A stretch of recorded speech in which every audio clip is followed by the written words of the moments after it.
하나님의 지혜를 벗어나서 자기 지혜를 가지고 자기 욕심을 이루며 살아가는 그 길에는 하나님이 인정하시는 복은 없습니다. 그러나 자신의 연약함을 인정하면서 정말 하나님의 지혜를 놓치고 살게 될까봐 그것을 두려워하며 하나님의 지혜를 어떻게든 놓치지 않기 위해 힘쓰고 애쓰고 몸부림치는 그러한 삶을 살아가는 그런 성도의 삶은요, 이미 하나님이 인정하는 복된 길 위에 서 있는 겁니다. 그래서 어떤 면으로 보면 참 어리석은 자 같으나 어떤 면으로, 다시 말하면 하나님의 마음의 시선으로 보면 비록 넘어질지라도 그런 안타까움과 그런 몸부림을 치는 성도는 참 지혜로운 성도인 거죠. 하나님이 복되다 복되다 말씀하시는 그런 성도인 겁니다.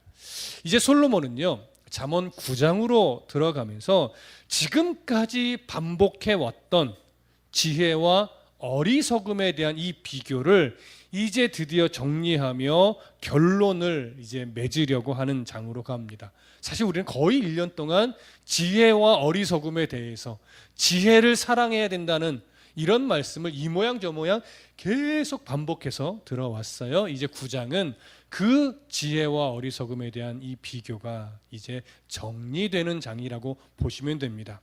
또 다시 말하면 잠언의 한 챕터가 정리되는 장이라고도 말할 수 있어요. 바로 그 부분의 첫 출발점을 함께 보도록 하겠습니다. 자, 9장 1절부터 6절을 다시 한번 읽습니다. 시작. 지혜가 그의 집을 짓고 7 기둥을 다듬고 짐승을 잡으며 포도주를 혼합하여 상을 갖추고 자기의 여종을 보내어 성중 높은 곳에서 불러 이르기를 어리석은 자는 이리로 돌이키라. 또 지혜 없는 자에게 이르기를 너는 와서 내 식물을 먹으며 내 혼합한 포도주를 마시고 어리석음을 버리고 생명을 얻으라. 명철의 길을 행하라 하느니라. 자, 이제 지혜가 집을 짓습니다. 집을 다 짓고 나서 이제 음식을 만들어서 성대한 축하 잔치를 준비해요. 그러고 나서 많은 사람을 초청했다라고 하는 것이 우리가 읽은 본문의 핵심 내용입니다. 우리는 여기서 먼저 지혜가 지은 집에 대해서 좀 살펴볼 거예요. 자, 1절에 보면 무슨 말을 하냐면 지혜가 그의 집을 지었다, 이렇게 이야기를 하죠. 이 지혜가 집을 지었다는 표현은 잠언에서 어떤 표현들과 대조가 되는 거냐면 이미 7장에서 우리가 살펴봤던 음녀의 집, 각종 향품으로 치장하고 화려하게만 꾸며놓으며 남자들을 유혹했던 그 음녀들의 집과 대조가 돼요. 그리고 이 음녀의 집은요, 다음 시간쯤 살펴보게 될 잠언 9장에 나오는 또 음녀의 집과도 대조가 됩니다. 자, 이런 음녀의 집은 무엇으로 가득한 집일까요? 사실은 악으로 가득한 집이죠. 하나님이 기뻐하는 지혜가 없는 집이에요. 그래서 그 집은 화려해 보이고 뭔가 많은 것처럼 보이기는 하나 결국은 음부로 인도하는 집이고 파멸로 인도하는 집이고 멸망으로 인도해 가는 집일 수밖에 없어요. 그러나 지혜가 지은 집은요, 비록 화려하지 않을 수 있어요. 비록 뭔가 폼나지 않을 수도 있어요. 그러나 하나님의 선으로 가득한 집이에요. 하나님의 지혜로 채워진 집이에요. 그렇기 때문에 그 집은 영원한 생명으로 인도하는 집인 거죠. 그래서 음녀의 집과 지혜가 지은 집은요, 표면적으로 보면 음녀의 집이 더 화려하게 보여요. 음녀의 집이 더 크게 보여요. 음녀의 집이 더 멋있게 보이기도 해요. 그러나 우리가 놓치지 말아야 될 건 그 안에 뭐가 있느냐, 그 안에 정말 영원한 생명이 있느냐, 그 안에 정말 하나님이 기뻐하시는 지혜, 선, 사랑, 이것으로 채워져 있느냐, 이걸 봐야 되죠. 그걸 보지 못하고 화려함에 취하고 그걸 보지 못하고 크기에 취해버리면 자신은 멸망의 길로 가고 있음에도 불구하고 잘 가고 있다라고 착각하여 참 하나님이 기뻐하는 흔적을 만들어내지 못하는 안타까운 인생이 될 수도 있는 겁니다. 그래서 오늘 성경은요, 지혜가 집을 지을 때 뭐 다른 미사여구를 붙이지 않고 딱 하나의 표현만 해요. 7 기둥을 다듬어서 지었다, 이렇게만 이야기합니다. 7 기둥, 어떤 의미가 담겨 있을까요? 기본적으로 7이라는 숫자가 사용됐다는 건 무엇인가 완전함의 의미가 담겨 있다라고 하는 거예요. 그래서 이 7 기둥으로 다듬었다라고 하는 것은 뭐냐면 그 지혜가 지은 집은요, 정말로 견고하고 완전한 집이라는 것을 상징하는 것으로서 무너지거나 부서질 염려가 없는 참으로 든든하고 안전하고 평안을 누릴 수 있는 그런 집이다라고 하는 의미가 담겨 있어요. 성경에 보면 이렇게 집을 비유로 해서 우리에게 교훈을 주는 장면이 몇 군데 나오는데, 그 중에 집을 비유로 해서 교훈을 줬던 대표적인 예를 먼저 한 가지 찾아보려면 마태복음 7장에서 예수님이 말씀하셨던 반석 위에 지은 집과 모래 위에 지은 집을 우리는 생각할 수 있습니다. 성경을 잠깐 찾아볼까요? 마태복음으로 가볼게요. 마태복음 7장 24절부터 27절까지. 마태복음 7장 24절부터 27절. 자, 찾으셨으면 저와 함께 읽습니다. 마태복음 7장 24절부터 27절 시작. 그러므로 누구든지 나의 이 말을 듣고 행하는 자는 그 집을 반석 위에 지은 지혜로운 사람 같으리니 비가 내리고 창수가 나고 바람이 불어 그 집에 부딪히되 무너지지 아니하나니 이는 주추를 반석 위에 놓은 까닭이요 나의 이 말을 듣고 행하지 아니하는 자는 그 집을 모래 위에 지은 어리석은 사람 같으리니 비가 내리고 창수가 나고 바람이 불어 그 집에 부딪힘에 무너져 그 무너짐이 심하니라. 자, 이 말씀, 예수님의 말씀을 잘 보면 24절에서는 나의 이 말을 듣고 행하는 자 이렇게 말하고, 26절에 보면 나의 이 말을 듣고 행하지 않는 자 이렇게 이야기를 합니다. 그래서 이것을 집으로 연결하는데, 나의 이 말을 듣고 행하는 자는 반석 위에 지은 집으로, 나의 이 말을 듣고 행하지 않는 자는 모래 위에 지은 집으로 비교를 합니다. 그리고 나서 이 두 집이 뭐 어떤 재료를 썼는지, 어떤 인테리어를 했는지 이런 것은 전혀 비교하고 있지 않지요. 이는 재료에 대한 비교도 아니며 집을 짓는 성실함에 대한 비교도 아니다라고 하는 거예요. 그저 이 집의 기초를 어디에다 둔 집이냐 이것만 비교하는 거예요. 그래서 반석을 기초로 해서 그 위에 집을 지었느냐, 아니면 모래 위를 기초로 해서 집을 지었느냐, 이것만 비교하는 건데, 왜 이 반석과 모래를 기초로 이야기를 하냐면, 이 예수님이 비유로 말씀하셨을 당시 중동 지역의 사막에는요 종종 겨울비가 많이 오는데, 중동 지역의 겨울비는요 폭풍우를 동반하는 경우가 꽤 많이 있었다고 합니다. 그렇게 갑작스럽게 폭풍과 동반되면 물이 삽시간에 불어나서 마치 폭풍이 몰아치는 듯한 그런 현상이 일어나요. 그러다 보니까 기초가 튼튼하지 않은 집들은요 아예 흔적도 없이 사라지는 경우가 꽤 많이 있었다라고 합니다. 그러나 그럼 모래 위에 기초가 튼튼하지 않은 상태로 지어진 집이 아니라 높은 반석 위에 집을 짓게 되면 아무리 많은 비가 와도, 아무리 폭풍이 몰아쳐도 그 집은 흔들림 없이 안전한 것이죠. 그렇기 때문에 지금 예수님의 이 비유는요 성실과 재료의 비교가 아니라 어디에 기초를 두었느냐, 그 기초에 따라서 비바람이 몰아칠 때 부서져 없어지는 집과 안전하고 튼튼하여 그 집이 그대로 유지되는 집을 비교하는 거예요. 그렇다면 반석 위에 집은 어떠한 자로 연결을 해요? 예수 그리스도의 말씀을 듣고 행하는 자. 모래 위에 지은 집은 예수의 말씀을 듣고도 행하지 않는 자. 자, 이 말씀은요, 우리가 조금 깊이 생각하셔야 돼요. 이 말씀, 예수님의 말씀을 듣고 행하는 자라는 건 완벽한 순종을 의미하는 것은 아니에요. 완벽한 순종이 아니라 정말 하나님의 말씀, 예수 그리스도의 그 말씀을 사모하여 듣고 순종해야 된다는 사실을 아는 거예요. 그리고 순종하려고 노력하는 거예요. 하지만 자주 넘어지더라도 내가 왜 이렇게 오늘 또 순종하지 못했지? 이런 안타까움을 느낄 줄 아는 자. 그래서 그런 안타까움을 가지고 계속해서 하나님의 말씀을 들으려고 애쓰고 넘어지더라도 다시 일어나서 하나님 죄송합니다 회개하면서 또 주 앞에 가까이 나아가면서 그렇게 애쓰고 몸부림치는 사람, 이런 사람이 바로 예수님의 말씀을 듣고 행하는 자이고, 이런 자를 바로 반석 위에 집을 지은 자와 같다라고 예수님이 이야기를 하시는 거예요. 그러나 아무리 세상에서 똑똑하고 아무리 이 세상에서 가진 것이 많아도 결국은 예수 그리스도의 말씀과는 상관없는 삶을 살아가면서 자기의 지혜를 의지하고 자기의 만족과 자기의 유익을 위해서만 살아가고 있다면 그것은 모래 위에 집을 지은 자와 똑같다라고 하는 거예요. 영원히 그 모든 것이 자기와 함께 있을 수도 없는 것이고, 하나님이 때로 바람 한 번 불면, 폭풍 한 번 몰아치면 그 모든 것은요, 건강, 부귀영화 다 사라질 수밖에 없는 것들이에요.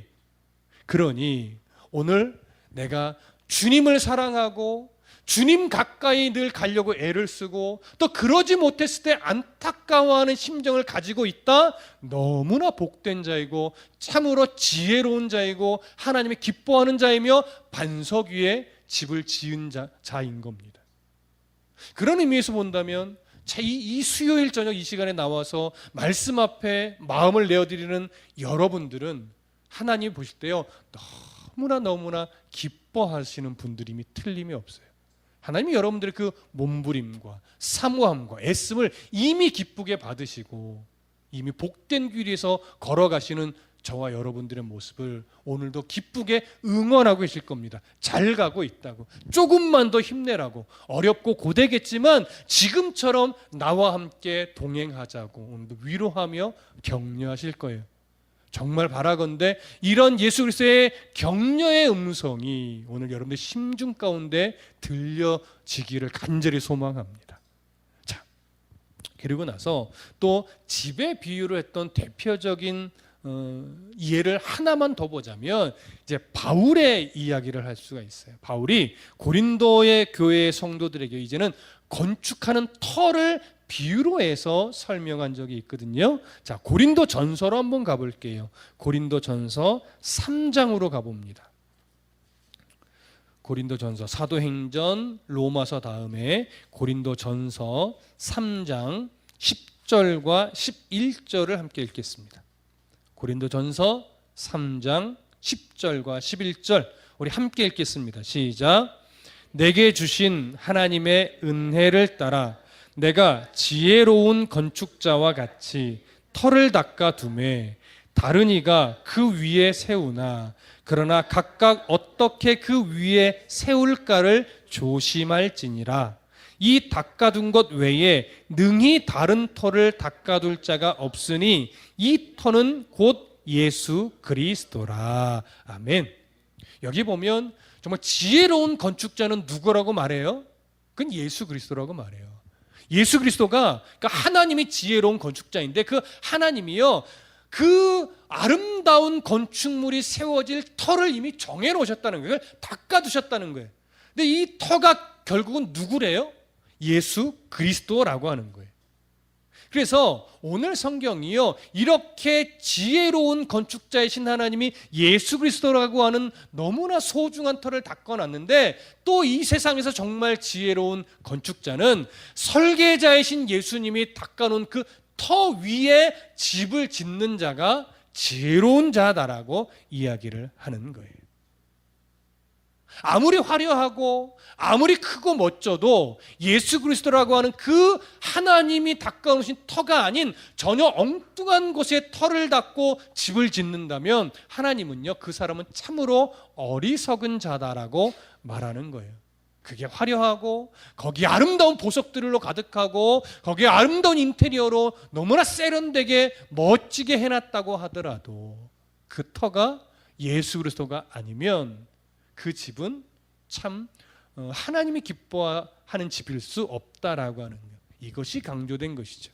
그래서 예수님이 말씀하신 반석 위, 바울이 얘기한 예수 그리스도를 터로 삼은 집, 그리고 오늘 지혜가 말한 7 기둥을 다듬어서 세운 집, 이 집들은 모두 하나님이 기뻐하는 집이고, 이 집들은 모두 하나님의 지혜로 가득한 집이고, 이 집들은 모두 영원한 생명으로 인도하는 그런 집인 겁니다.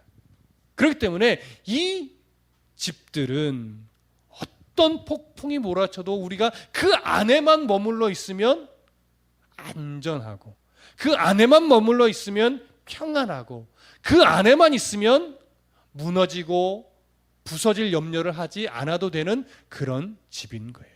그러니까 어떤 폭풍 후에도 우리를 안전하게 보호하는 피난처 역할을 하는 집인 거죠.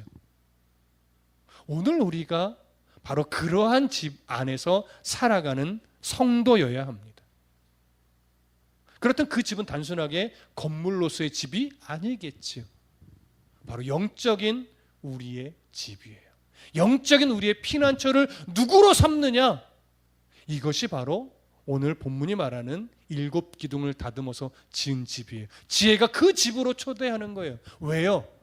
너무나 이 세상은 우리를 미혹하는 것들이 많고, 또 우리의 탐심은 그쪽으로 끌려갈 수밖에 없기 때문에 7 기둥으로 다듬은 그 집을 사모하지 않고요, 돈으로 세운 집, 보석으로 세운 집, 내가 가지고 싶은 것들로 채워진 집, 그런 집을 향해 달려가는 게 사실은 우리들의 연약함이란 말이에요.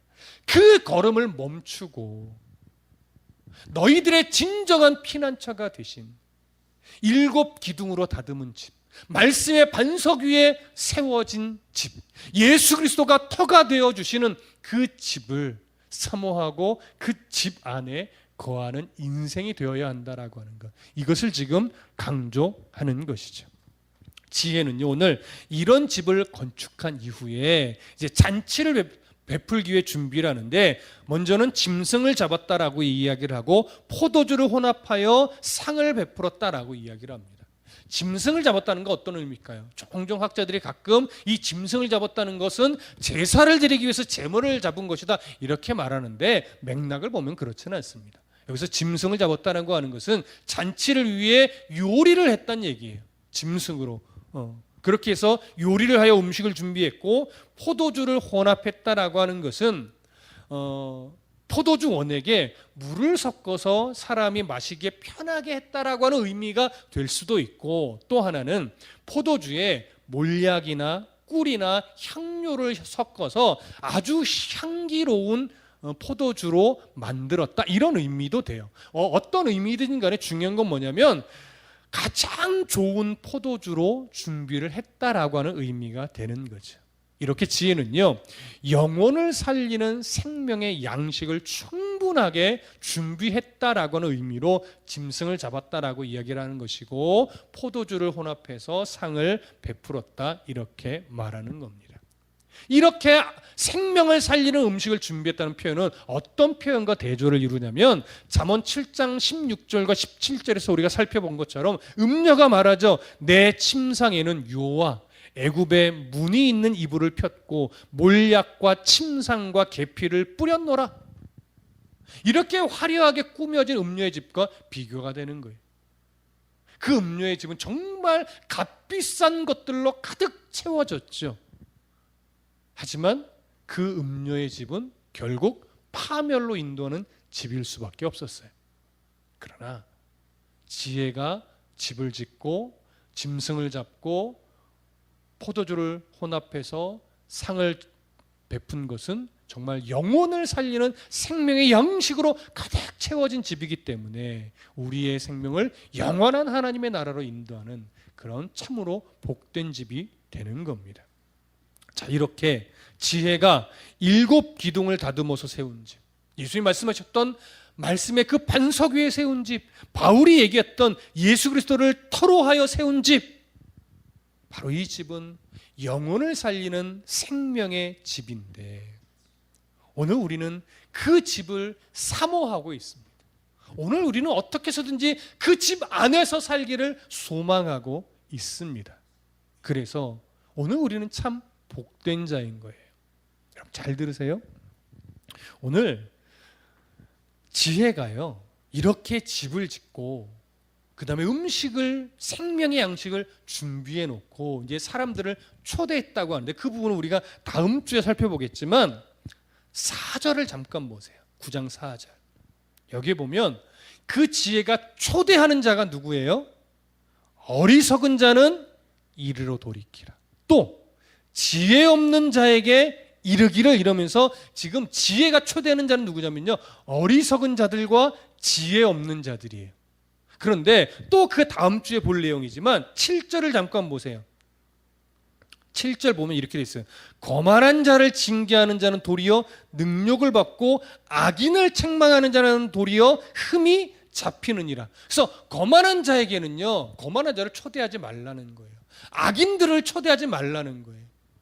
근데 오히려 누구를 초대해요? 어리석은 자는 초대해라, 지혜 없는 자는 초대해라, 이거예요. 왜 이런 차이가 나느냐? 지혜는요, 어리석은 자나 지혜 없는 자는 그래도 지혜가 충고를 하고 권면을 하면 그 말을 듣고 다시 하나님께로 마음을 돌이키고 그 발걸음을 바꿔낼 가능성이 충분히 있는 자라고 바라보는 거예요. 그런데 거만한 자, 악인은요, 지혜의 권면을 받아들이는 자가 아니고요, 거절하고 대적하는 자들을 말해요. 그들은 변화되어 지혜의 말을 수용하고 하나님께로 돌이킬 가능성이 없는 자로 지금 지혜는 보고 있는 거예요. 왜 이 말씀이 우리에게 오늘 은혜가 될 수밖에 없느냐? 우리는 서로 다 인정하잖아요. 우리 스스로가 얼마나 연약한지. 정말 하나님을 온전히 신뢰하고 살고 싶어 하지만 돌아보면 참 하나님을 신뢰하지 못해요, 우리는. 왜요? 걱정과 염려와 불안이 많아요.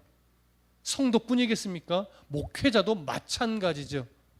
그런 걸 비추어 보면 사실 우리는요, 참 어리석은 자예요. 성경이 우리에게 주어졌고 예수 그리스도가 십자가에서 죽으신 게 분명한 역사적 사실이고 그 예수님이 승천하셔서 우리와 거할 집을 준비하신다고 그렇게 약속하고 우리를 사랑하신다고 그렇게 말씀하셨는데 우리는 그 사랑을 알고 갈구하면서도 그 사랑이 잘 안 거예요.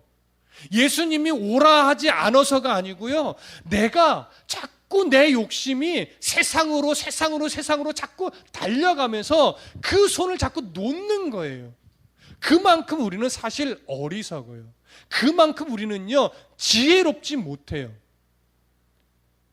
그런데 예수님이요, 그럼에도 불구하고 우리 한 사람 한 사람을요, 한순간도 포기하지 않아요. 이렇게 어리석은 나를 오늘도 불러요. 사랑하는 내 딸아, 내가 너를 한 번도 포기한 적이 없다. 너는 지금도 내 사랑 안에 있으니, 그리고 지금도 나를 사랑하고 있다는 것을 내가 알고 있으니, 약간 곁길로 나간 것 같은데 괜찮아, 다시 돌아와. 나와 함께 이 집에서 영원한 생명의 양식을 먹으며 함께 평안을 누리고 기쁨을 누리자, 그러는 거예요. 지혜가 좀 부족한 내 딸아, 괜찮다. 여전히 너는 내 딸이고 여전히 너는 사랑하는 내 자녀다. 한때는 지혜가 좀 없어서 이리 돌고 저리 돌고 넘어진 적도 많이 있지만 네 마음 안에 내 말씀의 씨앗이 살아있고 네가 언제나 변함없이 나를 사랑하고 있는 것을 안다. 그러니 내가 너를 포기하지 않고 계속해서 널 초대할 거야. 그러니 이제 그 초대가 귓전에 들리기 시작하고 그 말씀이 이제 마음으로 내려가고 있다면 빨리 단호하게 그 마음 말씀을 받고 아멘으로 화답하며 나와 가까이, 말씀 가까이 하나님을 기쁘시게 하는 그 걸음으로 너의 삶을 채워주렴. 여전히 너는 변함없는 나의 가장 사랑하는 자녀이다, 딸이다, 아들이다. 오늘 그 말씀을 하는 거예요. 그래서 여러분, 그 지혜가 지금 어리석은 자를 초대하고 있는 것, 지혜롭지 못한 자를 초대하고 있는 것은요, 우리에게 너무 큰 은혜인 거예요. 그래서 오늘 우리는 여전히 가능성이 있는 자들인 거예요. 우리는 거만한 자가 아니라고요. 우리는 악인이 아니라고요. 가끔 나의 연약함에 너무 질려서 난 악인이야, 난 거만한 자야, 이렇게 우리가 착각하는 경우가 있는데요. 여러분, 거만한 자는요, 예수 그리스도를 생각하지 않아요. 악인은요, 하나님을 사랑한다라는 마음조차 품지 않아요. 그저 자기 주먹을 믿고 산다고요. 근데 여러분, 그러실 수 있어요? 때로 정말 너무나 극악한 상황에서는 잠시 하나님을 원망할 수는 있지요. 그는요, 그때 그 순간의 어떤 상황과 격한 감정 때문인 것이고, 그것이 조금 마음이 가라앉으면 다시금 우리의 눈은 누구를 봐요? 주님을 본다고요. 저나 여러분들은 거만한 자일 수가 없어요. 악인일 수가 없다고요. 그저 좀 어리석은 자는 될 수 있어요. 좀 지혜 없는 자는 될 수 있어요. 그러나 하나님은 여전히 좀 어리석은 자라도, 좀 지혜 없는 자라도 여전히 변함없이 사랑하신다고요. 그래서 변함없이 초대하는 거예요. 지혜 없는 자야, 내 말을 들어라. 어리석은 자야, 내게로 와라. 내가 잔치를 베풀었으니 와서 함께 먹고 마시며 기쁨을 누리고 평안을 누리고 오늘도 하나님 나라를 소망하며 함께 즐거워하자. 이게 오늘 예수 그리스도의 또 지혜의 부름이에요. 그리고 이 말씀을 듣고 오늘 아멘 하고 있다면 우리는 어리석은 자이기도 하고 지혜 없는 자이기도 하지만 또 이 말씀에 비추어보면 우리는 참 지혜로운 자인 거예요. 그래서 스스로 오늘 좀 위로해 주셔도 돼요. 그렇구나, 내가 많이 넘어졌었지만, 내가 참 어리석은 자처럼 많은 순간 살았고 지혜 없는 자처럼 살았던 순간도 많지만 돌아보니 하나님의 사랑은 여전했고 나는 그 사랑을 갈급해하던 참 지혜로운 자였구나. 이렇게 스스로를 좀 오늘 위로하셔도 돼요. 여러분, 참 지혜로운 성도입니다. 여러분, 참 하나님이 너무나 사랑하는 자녀입니다. 한순간도 하나님 포기하지 않고 품고 계신 자들이니 오늘도 기쁨으로 다시 한번 마음에 결심하십시오. 하나님, 내가 비록 어리석은 자지만, 내가 비록 지혜 없는 자이지만, 내가 일평생 주님을 놓지 않고 말씀을 사모하며 그 지혜가 7기둥을 다듬어 지은 그 집에서 짐승을 잡고 포도주로 혼합하여 베푼 그 상에서 그 생명의 양식을 먹으며 내가 주님 나라 갈 때까지 살아가겠습니다. 오늘 이 결단을 하면서 하나님의 기쁨이 되시기를, 하나님의 아름다운 자녀의 삶을 또 한 걸음씩 살아내 주시기를 간절히 소망하고 축복합니다. 기도하겠습니다.